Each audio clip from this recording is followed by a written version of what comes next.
Hi, welcome to all of you. Let's crack UPSC CSE with India's largest online learning platform, that is Unacademy. यहाँ मिलेगा आपको daily live classes, structured course, live test, quizzes, unlimited access, बहुत सारी awesome videos का. So please download Unacademy learning app for more awesome videos and lectures. So this is all about me, myself Alok Kumar Pathak, having teaching experience of more than 4 years in current affair and GS. This is my WhatsApp number and this is my Telegram channel, जिसे आप join कर सकते हैं for PDF and other things. So let's move forward. Unacademy provide करता है आपको India के top most educator जो आपके ड्रीम एम यूपीएससी को पूरा करने में आपकी बहुत ज़्यादा मदद करते हैं और जिनकी हेल्प से आप क्या कर पाएंगे, अपने एग्जाम को बहुत अच्छे से समझ पाएंगे, उसमें बहुत ज़्यादा बेहतरीन कर पाएंगे.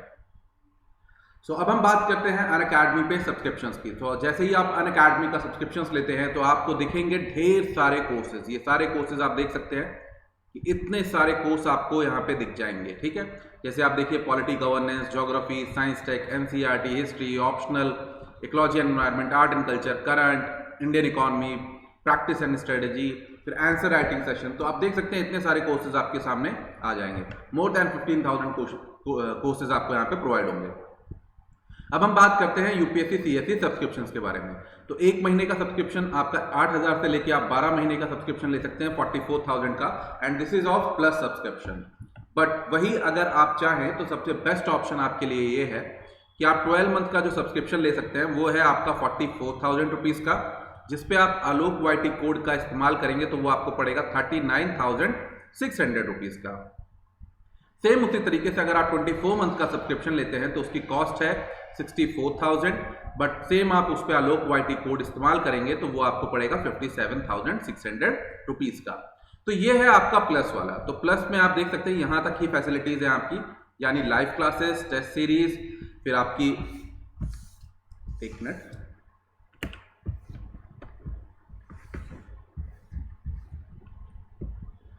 अनलिमिटेड प्रैक्टिस और आपका स्ट्रक्चर शेड्यूल. ठीक है, चलिए. बट वही आप अगर आइकॉनिक की तरफ जाते हैं तो आइकॉनिक में 12 महीने का सब्सक्रिप्शन जो है वो आपको पड़ेगा 64,000 रुपीज़ का, और आलोक वाईटी कोड इस्तेमाल करने के बाद वो आपको पड़ेगा 57,600 रुपीज़ का. सेम उसी तरीके से 24 मंथ के सब्सक्रिप्शन में अगर आप जाते हैं तो उसकी कॉस्ट है 99,000 रुपीज़, और उस पर अगर आप आलोक वाईटी कोड इस्तेमाल करते हैं तो वो आपको पड़ेगा 89,100 रुपीज़ का. ठीक है, तो आप देख सकते हैं आइकॉनिक की ये सारी फैसिलिटीज़ आपको यहाँ पे प्रोवाइड होनी शुरू हो जाएंगी. आप देख सकते हैं ये सारी फैसिलिटीज़ आपकी किसकी है, आइकॉनिक की है. तो यहाँ पे आप देखें पर्सनल कोच मिलेगा आपको, daily means question answer writing, study planner और पर्सनलाइज्ड फीडबैक. तो ये सारी चीज़ें आप इस पे मिलेंगी, आपको मिलेंगी आइकॉनिक सब्सक्रिप्शन पे. सो देख सकते हैं आप इस तरीके से आपकी सारी, जैसे ही आप सब्सक्रिप्शंस लेंगे तो आपकी स्पेशल क्लासेस और सब्सक्रिप्शन क्लासेस यहाँ पे खुल जाएंगी, जिन्हें आप आराम से ज्वाइन कर सकते हैं. ठीक है, देखिए कि आपकी करंट की क्लास हो रही है, या यहाँ पे आपके most important MCQ classes for prelims 2020, और ये आपका वीकली करंट अफेयर है. ठीक है, तो इस तरीके से आपकी सारी चीज़ें खुल जाएंगी, सारे कोर्सेज खुल जाएंगे और जिनका आप इस्तेमाल कर सकते हैं for your examination. So let's crack it. तो आज का जो हमारा कोर्स है, जो हमारा कोर्स ये चल रहा है, उसमें हम करने जा रहे हैं अपने फॉर प्रीलिम्स 2020 एंड 2021, इन दोनों ईयर्स के लिए हम लोग करने जा रहे हैं अपने गवर्नमेंट स्कीम्स को. ठीक है, गवर्नमेंट स्कीम्स को हम करेंगे, सारी गवर्नमेंट स्कीम जो अभी की भी हैं और जो पुरानी भी स्कीम्स हैं, हम उनको लेके सबको चलते रहेंगे क्योंकि कोई भी स्कीम पूछ ली जाती है. ठीक है, तो सारी स्कीम्स को हम लोग डिटेल में करते हुए चलेंगे जितना हमारे एग्जाम पॉइंट ऑफ व्यू से इंपॉर्टेंट है.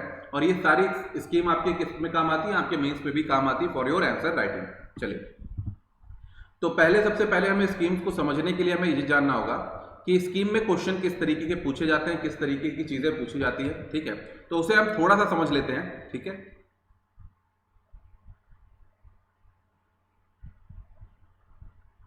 देखिए, तो एक स्कीम में जो पहली चीज पूछी जाएगी आपसे वो ये पूछी जाएगी, ये सेंट्रल सेक्टर स्कीम है या फिर सेंट्रल स्पॉन्सर स्कीम है. ठीक है, ये पॉइंट आपको ध्यान रखना होता है. सेकंड, किस मिनिस्ट्री की स्कीम है. ठीक है, किस मिनिस्ट्री की स्कीम है. फिर उसके बाद बात ये भी होती है कि किस मिनिस्ट्री ने लॉन्च किया है, आपको ये भी जानना होता है लॉन्च किसने किया है और इंप्लीमेंट कौन कर रहा है. ये दो चीजें अलग होती है. ठीक है, लॉन्च्ड बाय, इंप्लीमेंट बाय. ठीक है, फिर उसके बाद आपको जाता है कितने साल के लिए, आपकी कितने ईयर्स के लिए है, ठीक है। फिर उसके बाद आपको मेनली बेसिकली कुछ चीजें जो पता होनी चाहिए, अगर बजट बताया गया है कितना बजट है तो बजट उसका पता होना चाहिए लमसम आपको। फिर उसके बाद उसमें आपको पता होना चाहिए कि इसके बेसिक पॉइंट्स क्या हैं, ठीक है। बेसिक पॉइंट्स क्या हैं, बेसिक के किस चीजों के लिए, किन के लिए इंप्लीमेंट की जा रही है, एकदम डिटेल में पूरा एकदम अंदर तक जाने की जरूरत नहीं है, ठीक है, कुछ बड़ी स्कीम्स को छोड़ के। तो केवल आप बेसिक भी जानेंगे तो आपका काम हो जाएगा। तो अगर आप इतनी चीजें ध्यान रखते हैं कि सेंट्रल सेक्टर है, फिर सेंट्रल स्पॉन्सर है, मिनिस्ट्री किसके अंडर है, किसने लॉन्च किया है, फिर उसके बाद कहाँ लॉन्च हुई है ये भी पूछा जाता है, ठीक है, कहाँ लॉन्च हुई है, फिर उसके बाद किस ईयर में लॉन्च हुई है, कितने साल के लिए हुई है, और उसके बेसिक पॉइंट और कुछ बजट। तो ये इसी के ऊपर ही क्वेश्चन यहाँ पे बन के आता है, ठीक है। बहुत बार क्वेश्चन बहुत सिंपल आएगा, स्कीम का नाम आ जाएगा आपको और केवल पूछेगा किस मिनिस्ट्री के अंडर है। ये बहुत बेसिक सिंपल क्वेश्चन है। सबसे बेसिक चीज जो आपको तैयार करनी है वो यही तैयार करनी है कि वो स्कीम किस मिनिस्ट्री के अंडर है, क्योंकि अगर आपको वो स्कीम पूरी देते हैं तो एलिमिनेशन मेथड इस्तेमाल करके आप उसे बड़े आराम से सॉल्व कर पाते हैं अगर आपको पता होता है वो किस मिनिस्ट्री के अंडर है। तो यहाँ पे सारी स्कीम को मिनिस्ट्री वाइज ही बांट दिया है मैंने, ठीक है। तो सारी स्कीम मिनिस्ट्री वाइज बटी हैं तो आप उन्हें आराम से मिनिस्ट्री वाइज तरीके से कर सकते हैं, ठीक है। चलिए अब सबसे पहले हम समझेंगे कि स्कीम्स को किन तरीके से बांटा गया है। तो दो तरीके की स्कीम होती है, एक तो सेंट्रल सेक्टर स्कीम होती है और दूसरी होती है सेंट्रली स्पॉन्सर्ड स्कीम, ठीक है। तो समझते हैं दोनों में डिफरेंस क्या होता है। सेंट्रल सेक्टर स्कीम जो होती है वो 100% फंडेड होती है by union government and implemented by central government machinery. तो उसे सेंट्रल गवर्नमेंट मशीनरी ही पूरी तरीके से इंप्लीमेंट करती है, ठीक है। और ये 11% जो है पूरा का पूरा अकाउंट जो है वो सेंट्रल गवर्नमेंट के एक्सपेंडिचर का इसमें जाता है, ठीक है। चलिए अब बात करते हैं सेंट्रल स्पॉन्सर्ड स्कीम। तो स्पॉन्सर्ड स्कीम में क्या होता है,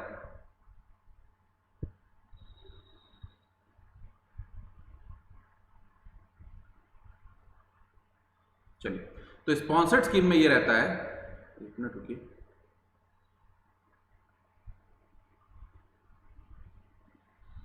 सेंट्रल स्पॉन्सर्ड स्कीम में ये रहेगा आपके कि जो कुछ परसेंटेज होगा वो सेंट्रल गवर्नमेंट बॉन्ड करेगी और कुछ जो होगा स्टेट गवर्नमेंट जो है वो उसमें बॉन्ड करेगी, ठीक है। और इसमें क्या रहता है, इंप्लीमेंटेशन जो होता है वो स्टेट गवर्नमेंट के अंडर होता है, ठीक है। और ये तकरीबन कितना है, 10% है सेंट्रल गवर्नमेंट के एक्सपेंडिचर का। और किन सब्जेक्ट्स में होता है, आम बात है जो स्टेट के सब्जेक्ट होंगे उन्हीं में होगा। और सेक्टर वाली कौन सी होगी, जिसमें जो यूनियन लिस्ट में होंगे, ठीक है। तो इस तरीके से कुछ बेसिक पॉइंट है आपको ध्यान रखने हैं। अब नेक्स्ट बात आपको ध्यान ये रखनी है कि जो सेंट्रल स्पॉन्सर्ड स्कीम जो होती हैं वो बार बार रिविजिटेड की जाती हैं end of the each 5 year plan. Her 5 year का प्लान जब खत्म होता है तो इन्हें वापस रिविजिट किया जाता है, कितना बजट रखना है, क्या इनमें प्रोसेस रही है, सब कुछ प्रोग्रेस देख के। बट अब ये 5 ईयर वाला प्लान तो खत्म हो गया है, तो अब इसे क्या कर दिया गया है, इसे को टर्मिनस कर दिया गया है। किसके साथ, अब ये को टर्मिनस कर दी गई है फाइनेंस कमीशन के साथ। तो जैसे फाइनेंस कमीशन का साइकिल जो है वो को टर्मिनस होगा, ठीक है, तो उसी तरीके से क्या किया जाएगा, इनको भी खत्म कर दिया जाएगा और वापस इन्हें देखा जाएगा कि किस तरीके से इनमें कितना आगे काम हमें करना है, ठीक है।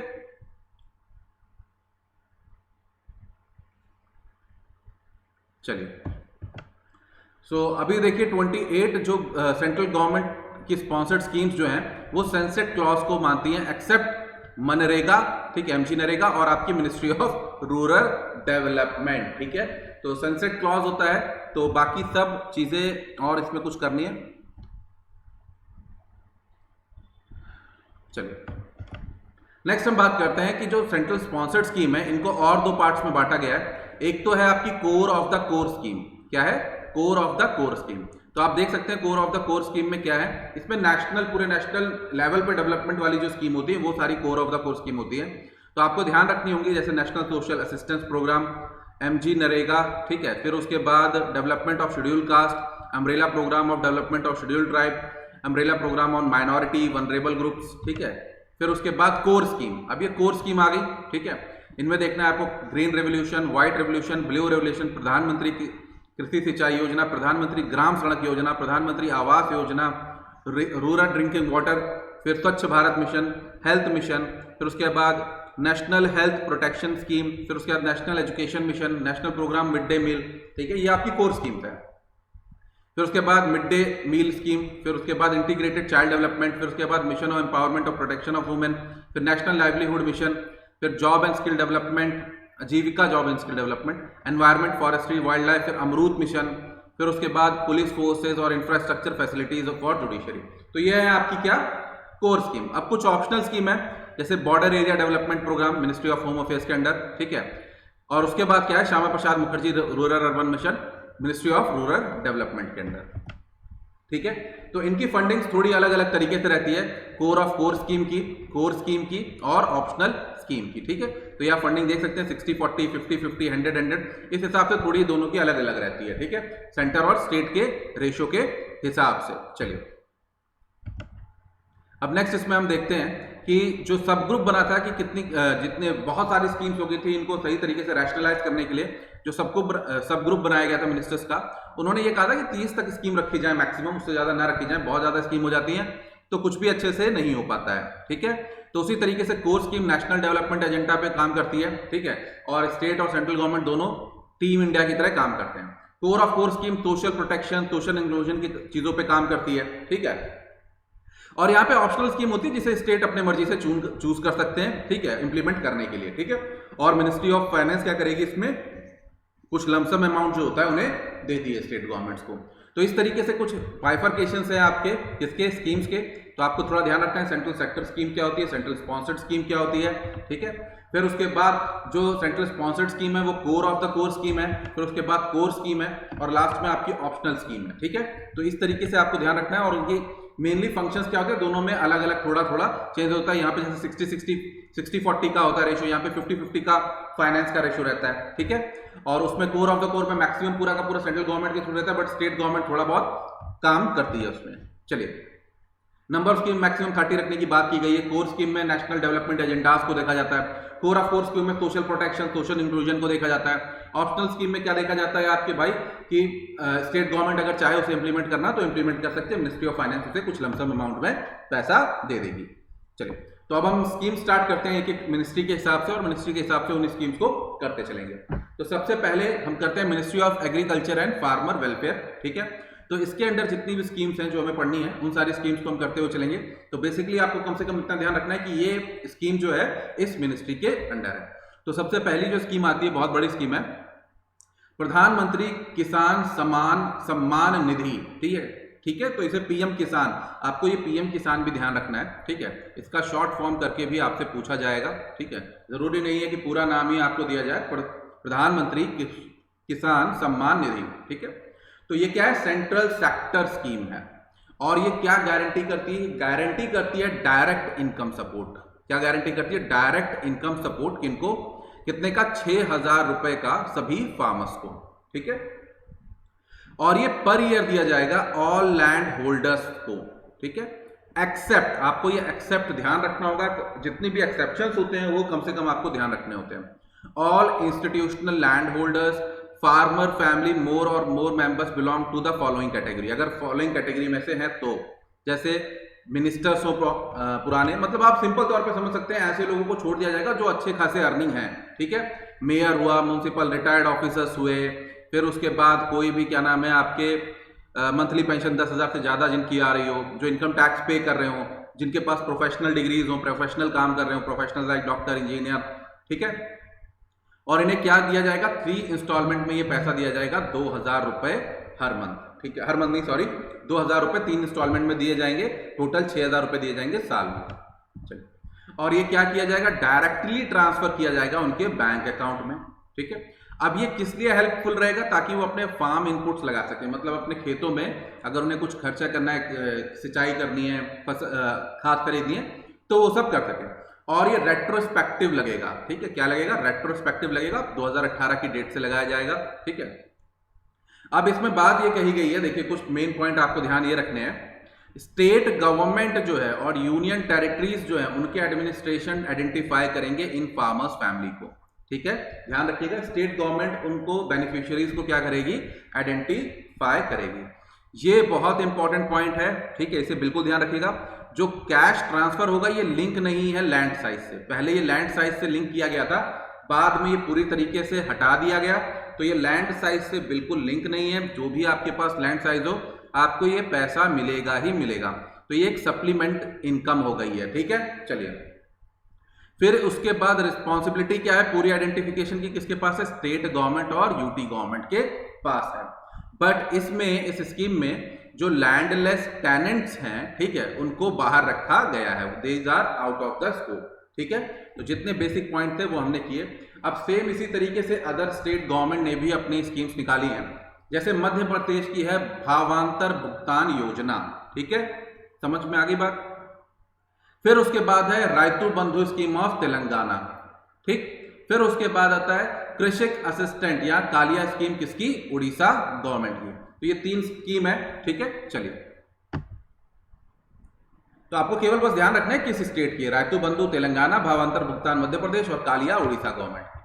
चलिए, अब हम सेकंड स्कीम देखते हैं, प्रधानमंत्री किसान मान धन योजना। तो ये बहुत ज्यादा कंफ्यूज करेगा आपको, ठीक है, तो थोड़ा आप ध्यान रखिएगा। यहां पे देखिए क्या कर रहा है, प्रधानमंत्री किसान सम्मान निधि, ठीक है, तो थोड़ा ध्यान रखिएगा, पीएम किसान सम्मान निधि की बात कर रहा है तो 2000, ठीक है, और यहां पे बात कर रहा है 6000, सॉरी, यहां पे बात कर रहा है प्रधानमंत्री किसान मान धन, ठीक है, तो सम्मान की बात टाइप ऐसी कुछ हो रही है, ठीक है।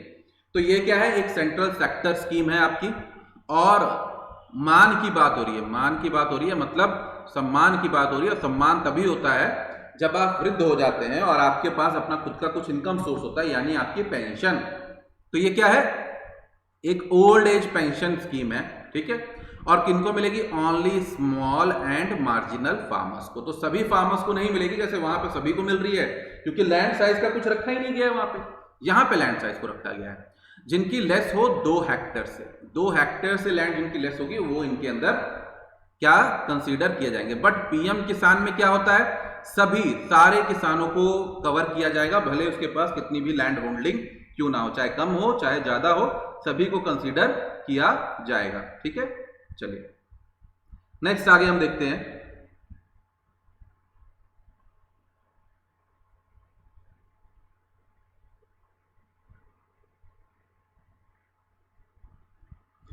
नेक्स्ट आगे। तो इसमें क्या है, मिनिमम फिक्स पेंशन जो फिक्स की गई है वो कितनी की गई है? 3000 रुपए, ठीक है, 3000 रुपए। तो कब मिलेगी? जब आप 60 साल के हो जाएंगे तब आपको मिलेगी। और इसमें क्या है, ये वॉलेंटरी है, ठीक है, और कंट्रीब्यूशन करना पड़ेगा इसमें। आप 18 से 40 साल तक में इसमें ज्वाइन कर सकते हैं, और मंथली कंट्रीब्यूशन जो है वो होगा ₹55 से लेके 200 रुपए तक किया जा सकता है। सेंट्रल गवर्नमेंट सेम इसमें उतना ही कंट्रीब्यूट करेगी जितना जो पर्सन इसमें कंट्रीब्यूट करेगा, ठीक है, किसान जितना कंट्रीब्यूट करेगा उतना ही सेम क्या करेगी, सेंट्रल गवर्नमेंट भी कंट्रीब्यूट करेगी। और इसे मैनेज कौन करेगा? मैनेज कर रहा है लाइफ इंश्योरेंस कॉर्पोरेशन, LIC इसको क्या कर रही है, मैनेज पूरा कर रही है। चलिए, और देखिए जो पीएम किसान स्कीम में जो पैसा मिल रहा है आपको, ठीक है, आप उस पैसे का इस्तेमाल कर सकते हैं इसका क्या करने के लिए, इसमें पैसा जमा करने के लिए, ठीक है, ये बात आपको ध्यान रखनी है। तो इसमें आप जब चाहे एग्जिट भी कर सकते हैं, वॉलेंटरी आपके ऊपर है, आप जब चाहे एग्जिट कर सकते हैं, बट 5 साल बाद एग्जिट करेंगे तो आपको कुछ जो बेनिफिट्स हैं वो इस हिसाब से मिलेंगे, ठीक है। क्या बेनिफिट्स मिलेंगे इन्हें कोई जानने की जरूरत नहीं है कोई खास तौर पे। चलिए, अब इसमें कुछ मेन पॉइंट देखने हैं कि हाँ भाई, जो स्पाउस होगी बीवी को भी आपके क्या मिलेगा, प्रॉफिट, मतलब प्रॉफिट क्या, जो पेंशन है उसके भी इसमें प्रोविजंस हैं कि पेंशन उन्हें भी मिल सकती है। तो बाकी जिस तरीके से इंश्योरेंस की सारी फैसिलिटीज होती हैं सेम उसी तरीके से फैसिलिटीज हैं। तो ये सब नॉर्मल सी चीजें हैं जो बाकी इंश्योरेंस में होती है कि नॉमिनी को मिलेगा, बीवी को मिलेगा, उसी तरीके से सारा का सारा है, 50% पेंशन मिलेगी, उसी तरीके से सब कुछ है। बट अब एक्सेप्शन की बात करते हैं कि जो बेनिफिशियरी हो वो कवर नहीं होना चाहिए any other statutory social security scheme में, ठीक है, समझ में आ गई बात। तो अगर वो किसी भी दूसरी स्कीम में ऐसे में इंक्लूडेड है तो उसे इसमें नहीं इंक्लूड किया जाएगा। चलिए, कवर करने की बात की जा रही है 3 crore small and marginal farmers का, ठीक है, उन्हें क्या किया जाएगा, एनरोल करने की बात की जा रही है। चलिए, अब आगे बढ़ते हैं और आते हैं नई स्कीम पे जो है national bamboo mission, bamboo mission. तो राष्ट्रीय बांस योजना, ये भी क्या है, सेंट्रल स्पॉन्सर्ड स्कीम है। क्या है, स्पॉन्सर्ड स्कीम है। और इसमें क्या किया जाएगा, ये सप्लीमेंट फार्म इनकम प्रोवाइड करने की बात की जा रही है फार्मर्स को। बाय कंप्लीट वैल्यू चेन बनाई जाएगी किसके लिए? बैम्बू सेक्टर के लिए, ठीक है। तो इसमें ग्रोवर्स को भी जोड़ा जाएगा जो ग्रो करते हैं और मार्केट को भी लिंक किया जाएगा। तो बैम्बू इंडस्ट्री को ज्यादा से ज्यादा प्रमोट करने की बात की जा रही है, ठीक है। तो इसमें इंक्रीज किया जाएगा area under bamboo plantation in non forest government and private land, ठीक है, ध्यान रखिएगा, non forest area government and private land, ठीक है। पोस्ट हार्वेस्ट मैनेजमेंट जो है उसको ज्यादा मजबूत करने की बात की जा रही है, मार्केट इंफ्रास्ट्रक्चर को मजबूत करने की बात की जा रही है। ये नॉर्मली चीज होती है, हर जगह सब में यही होता है, research and development, entrepreneurship, business model, MSME level, ये सब सेम ही रहता है, ठीक है। मेनली हमको ध्यान रखना है कि भैया किसका है, मिनिस्ट्री ऑफ एग्रीकल्चर का है। बैम्बू इंडस्ट्री को मजबूत करने की बात की जा रही है, बैम्बू सेक्टर को मजबूत करने की बात की जा रही है, इंपोर्ट ऑफ बैम्बू रोकने की बात की जा रही है और लिमिटेड स्टेट्स में से इंप्लीमेंट किया जाएगा। जेनेटिकली सुपीरियर प्लांटिंग की बात की जा रही है, कैपेसिटी बिल्डिंग की बात की जा रही है, एंड टू एंड सोल्यूशन की बात की जा रही है, ठीक है। तो ये नॉर्मली चीज होती है। चलिए नेक्स्ट आगे हमारी जो स्कीम आती है दैट इज प्रधानमंत्री अन्नदाता आय संरक्षण अभियान। क्या है? प्रधानमंत्री अन्नदाता आय संरक्षण अभियान। तो पीएम आशा, ठीक है, ये क्या है? एक अम्ब्रेला स्कीम है, न्यू अम्ब्रेला स्कीम है, ठीक है। और क्या करेगी? रिम्यूनरेटिव प्राइसेस देगी फार्मर्स को उनके प्रोड्यूस के लिए। तो इसके लिए 3 कंपोनेंट है, ठीक है, 3 कंपोनेंट है। पहला है प्राइस सपोर्ट स्कीम, दूसरा है प्राइस डेफिशिएंसी पेमेंट स्कीम और तीसरी क्या है? Pilot of private procurement and stockist list, ठीक है। तो ये 3 स्कीम्स, 3 इसके अंदर कंपोनेंट है, ठीक है। देखिए एक बात इसमें ध्यान रखिएगा, department of food and public distribution जो है, ठीक है, for procurement of paddy, wheat and nutri cereals, coarse grains के लिए है, ठीक है। चलिए, और मिनिस्ट्री ऑफ टेक्सटाइल जो है कॉटन एंड जूट के लिए रहेगी, जो एमएसपी प्रोवाइड करेगी, ठीक है। चलिए अब आगे हम देखते हैं। देखिए यहां पे ध्यान रखिएगा, price support scheme. Price support scheme के अंदर क्या क्या है आपके लिए? देखिए प्राइस सपोर्ट स्कीम में आपको मिलेगा physical procurement of pulses, oil seed and copra. Copra क्या होता है? जो नारियल का रहता है, ठीक है। और इसे कौन करेगी? सेंट्रल नोडल एजेंसीज करेंगी, ठीक है। अब उसके बाद NAFED और फूड कॉर्पोरेशन ऑफ इंडिया, ठीक है, प्रोक्योरमेंट करेगी किसका? क्रॉप का अंडर PSS, ठीक है।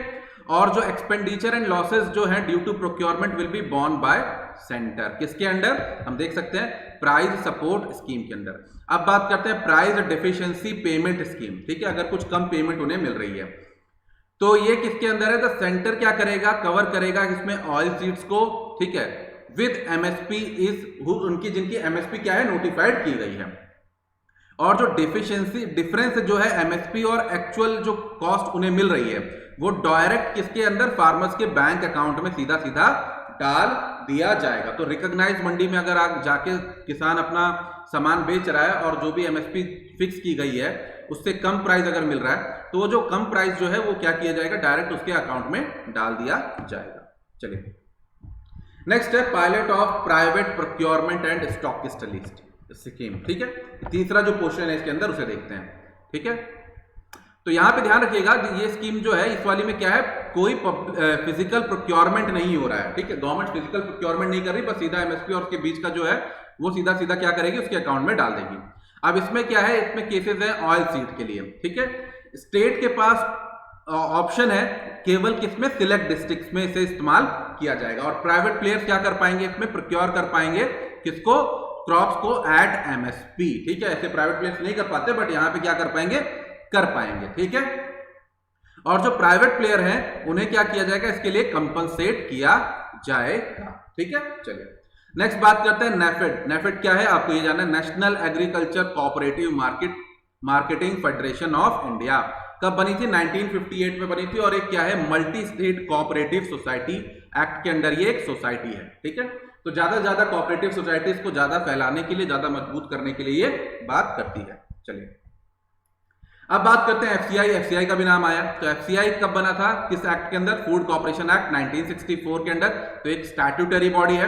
तो क्या काम करता है? प्राइस सपोर्ट का, डिस्ट्रीब्यूशन ऑफ फूड ग्रेन का और सेटिस्फैक्टरी लेवल किसके लिए? बफर स्टॉक और बाकी सब चीजों का देखता है ये, ठीक है। चलिए, तो ये स्कीम खत्म होती है। अब आती है नेक्स्ट स्कीम हमारी, दैट इज कृषि कल्याण अभियान, ठीक है। क्या आती है? कृषि कल्याण अभियान। अब ये किस लिए है? ये असिस्ट करती है, एड करती है, एडवाइस करती है फार्मर्स को how to improve farming technique and raise their income, ठीक है। तो ये है आपकी कृषि कल्याण अभियान, ठीक है। और ये किसमें की जा रही है? 25 village with more than 1000 population of each aspirational district. जो एस्पिरेशनल डिस्ट्रिक्ट है मतलब वो डिस्ट्रिक्ट, अब देखो एस्पिरेशनल डिस्ट्रिक्ट क्यों कहा गया है? क्योंकि ये सबसे खड्डे के डिस्ट्रिक्ट है, ठीक है, जिन्हें किसने चूज किया है? मिनिस्ट्री ऑफ रूरल डेवलपमेंट ने, ठीक है। तो इसमें 25 विलेजेस को चुना जाएगा जिनकी 1000 से ज्यादा पॉपुलेशन है और वहां पे ये किया जाएगा, ठीक है। चलिए, कौन करेगा? कृषि विज्ञान केंद्र, उस एरिया का जो, उस डिस्ट्रिक्ट का जो कौन होगा? कृषि विज्ञान केंद्र, वो इसे क्या करेगा? इंप्लीमेंट पूरी तरीके से करेगा। तो एग्रीकल्चर इनकम को बढ़ाने की बात की जा रही है, तो इसमें सॉइल हेल्थ कार्ड दिए जाएंगे, ठीक है। 100% क्या किया जाएगा? बोविन वैक्सीनेशन कराया जाएगा, फुट एंड माउथ डिसीज का। 100% कवरेज कराया जाएगा शीप एंड गोट का, एरिडिकेशन ऑफ पेस्टिसाइड्स रूमिनेंट्स, जो भी बीमारी है इसके लिए भी, ठीक है। क्योंकि एक्स्ट्रा इनकम यही से तो मिलती है, किससे? आपको, किसानों को जानवरों से ही एक्स्ट्रा इनकम मिलती है, ठीक है। मिनी किट्स दी जाएगी पल्सेस और ऑयल सीड के लिए। फिर उसके बाद हॉर्टिकल्चर और बाकी सब चीजों के लिए भी ज्यादा से ज्यादा बात की जाएगी। आर्टिफिशियल इंसेमिनेशन, ताकि ज्यादा ब्रीडिंग अच्छी हो पाए। नेक्स्ट उसके बाद माइक्रो इरिगेशन की भी बात की जा रही है, ठीक है। तो मेनली आपको बस ये ध्यान रखना है इस स्कीम में, कृषि कल्याण अभियान में क्या है? फार्मर्स की इनकम बढ़ाने के लिए किया जा रहा है, ठीक है। और क्या नाम है? एस्पिरेशनल डिस्ट्रिक्ट में 25 में किया जा रहा है केवल, ध्यान रखना पूरी कंट्री में नहीं, केवल एस्पिरेशनल डिस्ट्रिक्ट, उसके भी 25 विलेजेस में जहां पे 1000 से ज्यादा पॉपुलेशन है, ठीक है। और ये सारी सॉइल हेल्थ कार्ड और बाकी सब चीजें दी जाएंगी, ठीक है। चलिए, नेक्स्ट है ग्रीन रिवोल्यूशन, कृषि उन्नति योजना, कृषि उन्नति योजना। तो ये भी आपकी एक अम्ब्रेला स्कीम है, ठीक है। और इसके अंदर 11 स्कीम और मिशन है, ठीक है। और इसमें क्या किया जा रहा है? एग्रीकल्चर, उसके एलाइड जितने भी सेक्टर है उनका होलिस्टिक मैनर से किया जा रहा है improvement to increase the income of farmers. तो आपको यह ध्यान रखना है कि कृषि योजना में, कृषि उन्नति योजना में कौन कौन सी स्कीम है। ये 11 स्कीम आपको पता होनी चाहिए, ठीक है। पहली है इंटीग्रेटेड डेवलपमेंट ऑफ हॉर्टिकल्चर, तो आपको पता ही हॉर्टिकल्चर सेक्टर की डेवलपमेंट की बात हो रही है। दूसरा, फूड सिक्योरिटी मिशन और including national mission on oil seed and oil palm, ठीक है। तो फूड सिक्योरिटी मिशन है और ऑयल पाम से रिलेटेड है। नेक्स्ट है national mission for sustainable agriculture, ठीक है। नेक्स्ट उसके बाद फोर्थ स्कीम है सब मिशन ऑन एग्रीकल्चर एक्सटेंशन, तो ज्यादा एक्सटेंशन की बात कर रहे हैं। नेक्स्ट सब mission on seed and planting material, तो सीड्स की क्वालिटी, प्लांटिंग मटेरियल की क्वालिटी बढ़ाने की बात है। सब मिशन ऑन एग्रीकल्चर मैकेनाइजेशन, ज्यादा मैकेनाइजेशन की बात है। सब mission on plant protection and plant quarantine, ठीक है, तो उन्हें पेस्ट से बचाने की बात की जा रही है, उन सब चीजों से बात की जा रही है।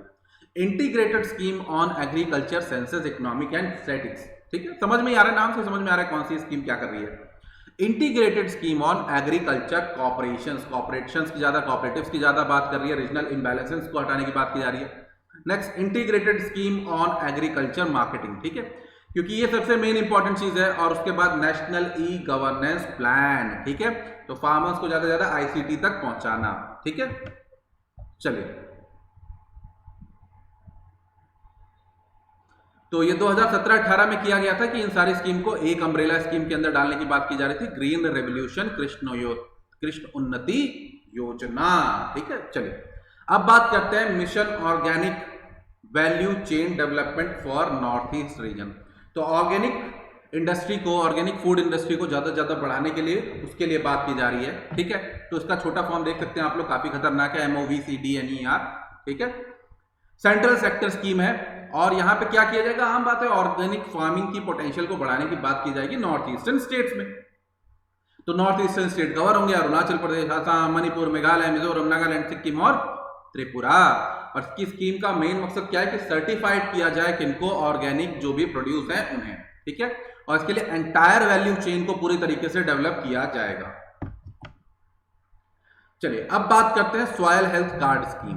2015 में राजस्थान में लॉन्च की गई और इसमें क्या होता है कि ये आप किसानों को एक कार्ड मिलता है जिसमें न्यूट्रिएंट का जो स्टेटस होता है इनकी सॉइल में, उनके खेत में, वो उन्हें बताया जाता है और साथ में ये बताया जाता है कि कितने डोज आपको चाहिए, कितना न्यूट्रिएंट चाहिए आपको अपनी सॉइल की इंप्रूवमेंट के लिए फॉर अ पर्टिकुलर क्रॉप, ठीक है, जिसे आप खेती करना चाहते हैं।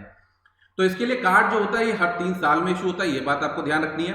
न्यूट्रिएंट डिफिशियंसीज बताता है और रेगुलरली डिटेक्ट करता है, इंप्रूव करने के लिए काम करता है। 120 मिलियन फार्मर्स के लिए क्या नाम है, फार्मर्स के लिए क्या नाम है, ये इसको रिलीज करने की बात की जा रही है टिल दिसंबर 2017, ठीक है। चलिए 2015-17 तक में 100 मिलियन सॉइल हेल्थ कार्ड की बात की गई है, हैज बीन डिस्ट्रीब्यूटेड, मतलब डिस्ट्रीब्यूट कर दिए गए। अब इसमें देखिए क्या है, कुछ हमें पॉइंट देखने होंगे। 12 पैरामीटर्स देखे जाते हैं, नेमली आपके देखिए एनपीके जो है मैक्रो न्यूट्रिएंट्स, फिर उसके बाद एस सेकेंडरी न्यूट्रिएंट्स, फिर उसके बाद माइक्रो न्यूट्रिएंट्स, ये सारे, ठीक है। फिर उसके बाद फिजिकल पैरामीटर्स पीएच और बाकी सब देखा जाता है, ठीक है। तो उसके बाद लास्ट में आपका आता है फर्टिलाइजर की रिकॉम्बिनेशंस आपको बताया जाता है, रिकमेंडेशन बताया जाता है, सब कुछ बताया जाता है। तो आप थोड़ा ये ध्यान रखिएगा मैक्रो न्यूट्रिएंट्स कौन से होते हैं, सेकेंडरी न्यूट्रिएंट्स कौन से होते हैं, माइक्रो न्यूट्रिएंट्स कौन से होते हैं और फिजिकल पैरामीटर्स कौन से होते हैं किसी सॉइल में, ठीक है। तो ये सॉइल्स के लिए बहुत ज्यादा इंपॉर्टेंट हो जाता है, ठीक है। चलिए, और इंडिया में कितनी तरीके की सॉइल्स हैं ये आप जानते ही हैं, जो आपका ज्योग्राफी के बेसिक में आ जाता है। चलिए, और इसमें 90-10 नॉर्थ ईस्टर्न स्टेट में, 60-40 हिमालयन स्टेट्स में और 100% यूटीज में, ठीक है। सेम उसी तरीके से ही चल रहा है। चलिए, नेक्स्ट है प्रधानमंत्री फसल बीमा योजना, ये इंपॉर्टेंट स्कीम है। तो कॉम्प्रिहेंसिव इंश्योरेंस कवरेज स्कीम है अगेन क्रॉप लॉस, ठीक है। और किसके लिए है, फॉर नोटिफाइड क्रॉप्स के लिए है इन नोटिफाइड एरिया, और एक वॉलेंटरी नॉन लोन फार्मर्स के लिए है, ठीक है। ध्यान रखिएगा, नॉन लोन फार्मर्स के लिए है, किसके लिए, उनके लिए क्या है, वॉलेंटरी है, और जिन्होंने लोन लिया है उनके लिए क्या है, कंपलसरी, ठीक है। तो जिन्होंने अगर लोन ले रखा है तो उनके लिए कंपलसरी है, और जिन्होंने लोन नहीं लिया है किसी तरीके का वो उनके लिए क्या है, वॉलेंटरी है, अगर वो चाहें तो ज्वाइन करें, नहीं तो ना ज्वाइन करें, ठीक है। और इसे वन नेशन वन स्कीम के थीम पे इसे लॉन्च किया गया है, और इसमें 2 स्कीम जो पहले की थी वो रिप्लेस कर दी गई हैं, national agriculture insurance scheme and modified national agriculture insurance scheme, इन दोनों को हटा के एक स्कीम को लेके आया गया है, ठीक है। तो ये क्या कवर करता है, all food and oil seed crops and annual commercial horticulture crops, ठीक है, जिनका डाटा अवेलेबल है।